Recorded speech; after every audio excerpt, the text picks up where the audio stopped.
Les PCB, utilisés pour la fabrication des transformateurs électriques, contaminent depuis 70 ans tous les grands fleuves de France. Nocifs pour l'écosystème et pour l'homme, non solubles, très peu dégradables. Une étude sur le Rhône montre des poissons gorgés de PCB 40 fois au-dessus de la norme sanitaire. Un plan national d'élimination de PCB se traduit alors par un programme nommé PCB Accéléra. Objectif, 40 mois pour développer une vingtaine de technologies de dépollution. Or, aujourd'hui, les scientifiques ont très peu d'éléments pour des applications à échelle industrielle. Il y a énormément de travaux universitaires qui ont été faits. Par contre, de technologies qui ont réellement débouché sur des applications industrielles, il y en a très peu. Et les grands cas d'application que l'on a aux États-Unis en particulier, c'est vraiment des technologies de déshydratation et d'enfouissement. Il n'y a pas beaucoup de technologies vraiment diversifiées. Il reste donc tout à faire, à commencer par l'observation, grâce notamment aux échantillonneurs. Donc on a une membrane en polyéthylène à l'intérieur duquel on a, c'est un tube plat et à l'intérieur duquel il y a un lipide, de la trioléine. Un autre exemple d'échantillonneur intégratif qui utilise plutôt une phase solide adsorbante, c'est ce type d'échantillonneur.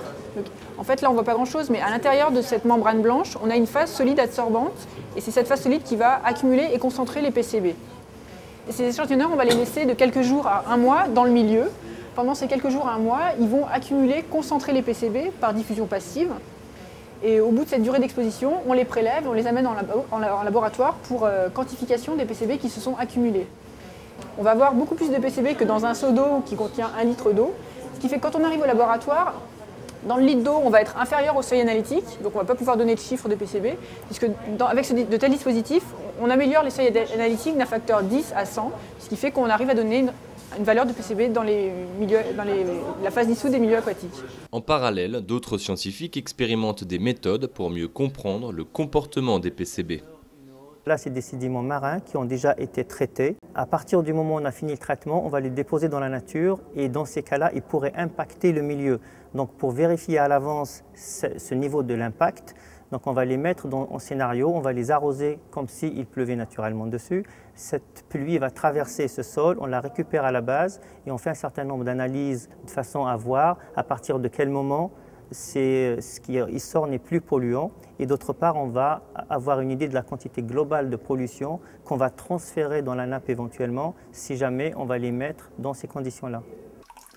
Ce que l'on étudie ici, c'est l'efficacité d'un procédé de confinement des polluants qui sont contenus dans les sédiments, qui consiste à mettre une couche de produits inertants à la surface des sédiments pour empêcher les polluants d'être largués dans l'eau. Et pour évaluer l'efficacité de ce procédé, donc on fait vivre finalement dans cet environnement, dans l'eau, différentes espèces, des poissons et puis des escargots, enfin différentes espèces vivantes.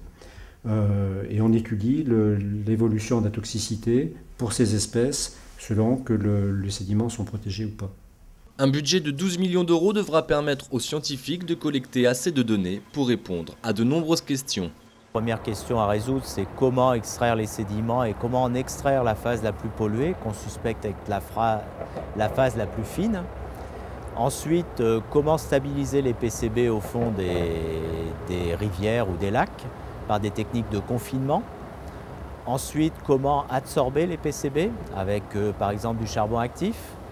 Comment traiter ces PCB par voie biologique en les déchlorant à l'aide de bactéries spécifiques ou de champignons.